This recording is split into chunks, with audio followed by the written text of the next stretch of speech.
Hello hello, j'espère que vous allez bien. On se retrouve aujourd'hui dans une nouvelle vidéo après 6 mois d'absence. Je sais, j'ai grave abusé. Je reviens alors avec une nouvelle vidéo pour vous parler de mon stage à Dubaï que j'ai fait l'année dernière de octobre à décembre. Parce que j'ai reçu quelques messages qui me demandaient comment est-ce que je l'avais trouvé et tout ça. Du coup je me suis dit bah autant en faire une vidéo plutôt que de répondre individuellement. Au moins ça pourra peut-être aider et informer plusieurs autres personnes. Et je vais vous révéler absolument tout ce qui a pu se passer pendant ce stage. Donc la vidéo va être en plusieurs parties. Tout d'abord je vais parler de la manière dont on a trouvé notre stage. Ensuite je vais vous dire un petit peu tout ce qu'on a pu faire dans cette entreprise là, donc les tâches et les missions qu'on a dû effectuer. Je vais vous parler de la vie en général à Dubaï, donc tout ce qui va être activité et tout ça. Après je vais vous parler ensuite du budget à prévoir. Et en fin de vidéo je vous laisserai quelques images que l'on a pu filmer toutes les deux pendant tous ces 2 mois là. Bah du coup sans plus tarder je vous laisse avec la première partie. Alors il faut savoir qu'à la base on voulait absolument partir en Nouvelle-Zélande ou en Australie, histoire d'être à proximité de nos familles. Sauf qu'en fait à chaque fois ça a été des non, des refus, voire des fois en fait ça a été silence radio, personne ne nous répondait. Du coup on commençait vraiment à perdre beaucoup espoir. Après avoir reçu plein de non de plein d'entreprises, j'ai proposé à ma copine en fait de partir à Dubaï. C'est un pays que j'ai toujours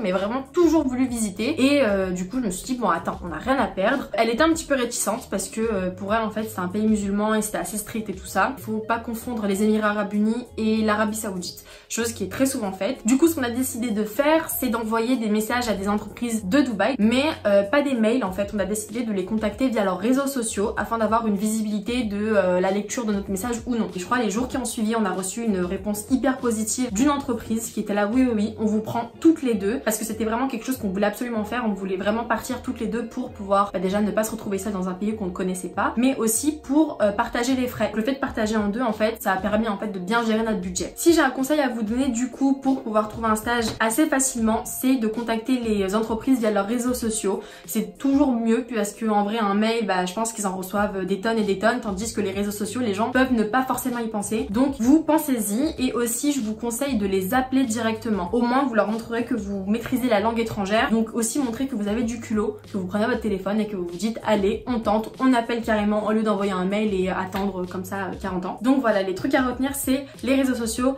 et téléphoner. On passe désormais aux missions qui nous ont été confiées pendant tout ce stage là. Alors il faut savoir que le début de notre séjour à Dubaï a été très compliqué parce que l'hôtel qu'on avait réservé en amont paraissait vraiment pas cher et assez cocooning, donc on s'est dit allez on le prend. Sauf qu'en arrivant en fait il était miteux, il y avait des cafards, dans la chambre d'à côté il y avait des prostituées. Du coup ce qu'on a fait c'est qu'on a trouvé un hôtel qui était vraiment pas très loin du travail. On a un petit peu abusé mais c'était un hôtel 4 étoiles, mais en attendant on avait tout ce qui était sécurité, il y avait un gardien à l'entrée de l'hôtel, enfin bref c'était vraiment bien. Ensuite le patron quand on l'a appelé il savait même pas qu'on venait, en fait il était complètement étonné, il nous a dit mais pourquoi vous m'avez pas dit que vous veniez, je pensais que c'était annulé et tout. Mais frère, il y avait les dates sur le papier. C'était assez compliqué comme début de séjour parce qu'après on a eu énormément d'appréhension par rapport à la suite du stage. Mais du coup le premier jour de stage s'est avéré être plein de surprises. Pour ceux qui ne m'ont pas suivi sur Insta, bah, je vais vous dire ce qui s'est passé. On a commencé le stage donc à 13 h et le soir même à 23 h on était dans l'avion de Dubaï pour partir à Paris. Alors pourquoi Paris? Parce qu'il a fallu tout simplement assister au SIAL, donc c'est un salon international de l'alimentation ou de l'alimentaire, bref, qui du coup allait se dérouler à Paris. Mais vu qu'ils n'avaient pas eu leur visa et que nous on est françaises, ils nous ont dit bon bah allez-y, on vous donne tant d'argent, partez à l'aventure. Du coup notre tâche principale sur Paris ça a été donc de représenter la société, l'entreprise Profit General Trading. On avait notre petit stand, il a fallu le décorer, il a fallu interagir avec des clients potentiels en fait avec qui on pouvait marchander et inversement. Ça a duré 5 jours et c'était vraiment 5 jours un petit peu intenses parce qu'il a fallu parler constamment anglais, mais en réalité c'était très enrichissant.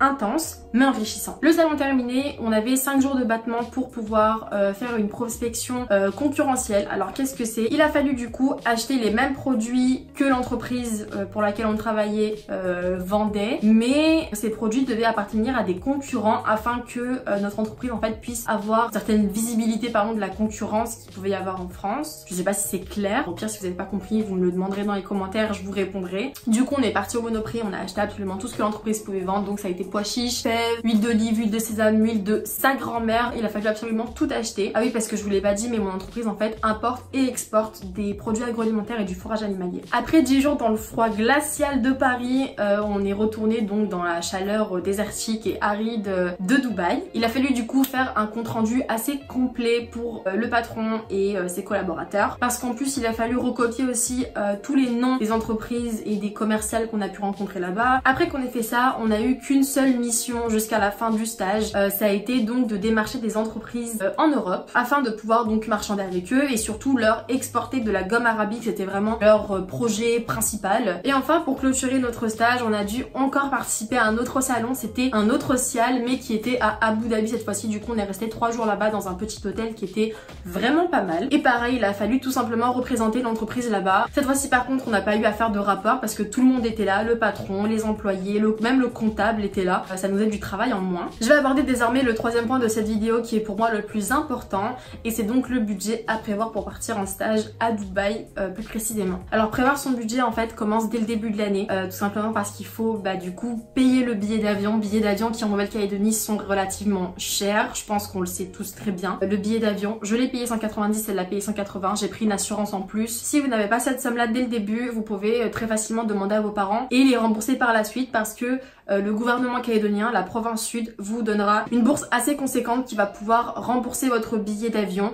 De plus, les non-boursiers ont 40% du billet d'avion qui est remboursé et les boursiers 80%. On est partis toutes les deux avec 300 000 francs chacune, ça fait environ 2500 voire 2600 euros à peu près si je ne me trompe pas. Malheureusement, c'était pas du tout suffisant pour survivre pendant 2 mois, donc on comptait vraiment sur la bourse pour nous aider à la fin de ce stage-là. Alors pourquoi ça n'a pas été suffisant? Parce que l'hôtel en fait a coûté relativement cher. Certes, on a voulu quelque chose d'assez avec un haut standing on va dire, mais du coup ça a coûté un petit peu cher, c'était 1800 $ par mois. Donc déjà dès le début du séjour on a eu des grosses dépenses à faire. Ensuite ce qui était bien c'est que la nourriture n'était vraiment pas chère là-bas, on pouvait faire des courses pour pas grand chose, on pouvait manger dehors pour pas grand chose et ça c'était cool. En plus il y avait vraiment de tout à manger. Pour ce qui est du transport, je vous conseille largement de louer une voiture, ce sera beaucoup plus rentable pour vous parce que le taxi en fait peu importe la distance que vous faites, le minimum est de 12 dirhams.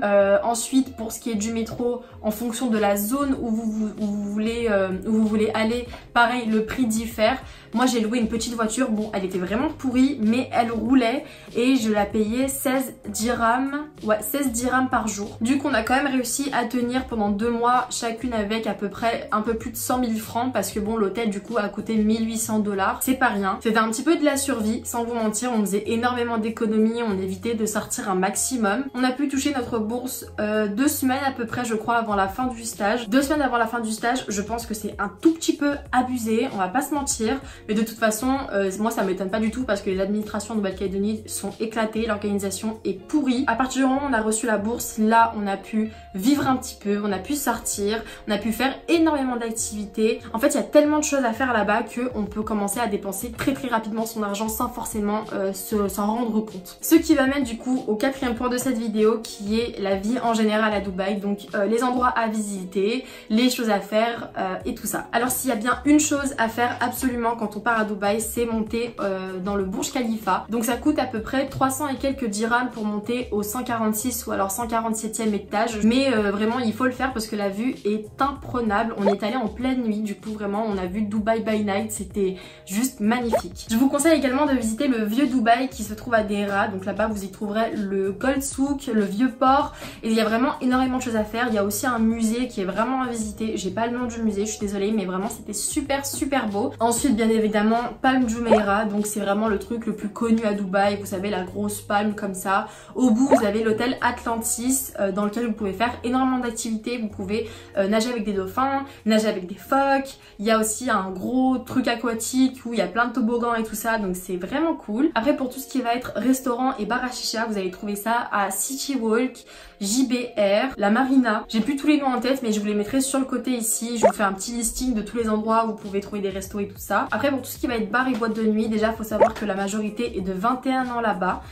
Très important parce qu'en plus ils sont très stricts par rapport aux pièces d'identité là-bas. Je peux vous donner seulement quelques noms parce que je suis vraiment pas du tout sortie quand j'étais à Dubaï. Les boîtes de nuit moi ça m'intéresse pas du tout, les bars encore moins, mais je sais que le level 43 est vraiment pas mal, ça se trouve sur un rooftop et ce qui nous permet de voir Dubaï à 360 degrés, c'est juste magnifique. Ensuite il y a Zero Gravity, ma copine y est allée et apparemment c'était très cool. Un truc qui est très bien aussi c'est qu'à Dubaï il y a beaucoup de ladies night, donc de soirées pour les filles. Ensuite pour ce qui est des boîtes de nuit, il y a je crois un truc qui s'appelle le White club, je suis pas sûre, mais je sais que c'est là-bas que la plupart des artistes francophones ou américains font leurs concerts. Par exemple, je sais que pendant qu'on était là-bas, il y avait Taiga, il y avait l'Algerino, il y avait Naps aussi je crois, je suis plus très sûre, mais voilà. Passons au truc que j'ai kiffé le plus, ça a été les parcs d'attractions. Alors faut savoir qu'il y en a énormément, il y avait vraiment que ça pratiquement. Il y en avait beaucoup donc sur Dubaï, mais également à Abu Dhabi. Alors ce qu'on a fait, c'est IMG, ensuite il y avait Global Village, ensuite on est allé à Glow Garden, et pour terminer, on est allé dans le must du must, Ferrari World. Ça a été une expérience de dingue. Je crois avoir abordé tous les points que je voulais aborder avec vous. Si jamais vous avez d'autres questions par rapport à ce stage là et à Dubaï en général, n'hésitez pas à me le demander dans les commentaires. J'espère en tout cas que cette vidéo vous aura plu. Si c'est le cas, n'hésitez pas à vous abonner à ma chaîne et à liker cette vidéo, et également à me suivre sur les réseaux sociaux. Je vous fais à tous d'énormes bisous et je vous laisse avec les images de Dubaï.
you feeling? يعني ميت. Completely girl. This is fucking crazy girl. You see this girl? Yes. This crazy. Don't ever come with her. Vas-y.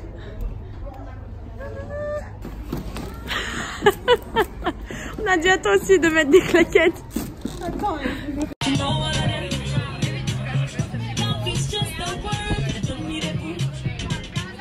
Ah là là là là. Vous êtes chaud. C'est un truc de malade. C'est vraiment super. On était dehors. En fait, il y a un endroit où on peut être dehors. Et genre, t'as le vent et tout. C'est juste hyper canon. On a pris des photos. Mais des photos. Photo de profil Facebook ou pas? Tu sais déjà. Ah, tu sais déjà. On vient d'arriver dans un truc qui s'appelle le Ice Park. Et comment vous dire, en fait, ce n'est que des sculptures. Ce ne sont que des sculptures en fait de glace. On nous a donné des grosses vases comme ça parce que l'endroit est hyper frigorifié.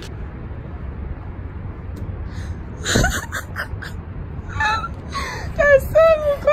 Eh, la porte elle veut pas s'ouvrir pour toi. Un sacré fail, mais c'est sérieux? C'est par hasard. Voilà ce qu'on va faire. Voilà, c'est à l'arrêt, mais voilà. Ouais, est-ce que t'es prête? En fait. C'est notre tour, on va mourir. Tu es prête ou tu es pas prête? On va mourir. On va mourir. Vous voyez mon nez comment il est rouge? C'est parce que tout le long de l'attraction, elle et moi on fermait les yeux et on se bouchait le nez. Il n'y avait pas d'eau, il n'y avait rien. Ouais, franchement ça servait absolument à rien, mais on s'est bouché le nez.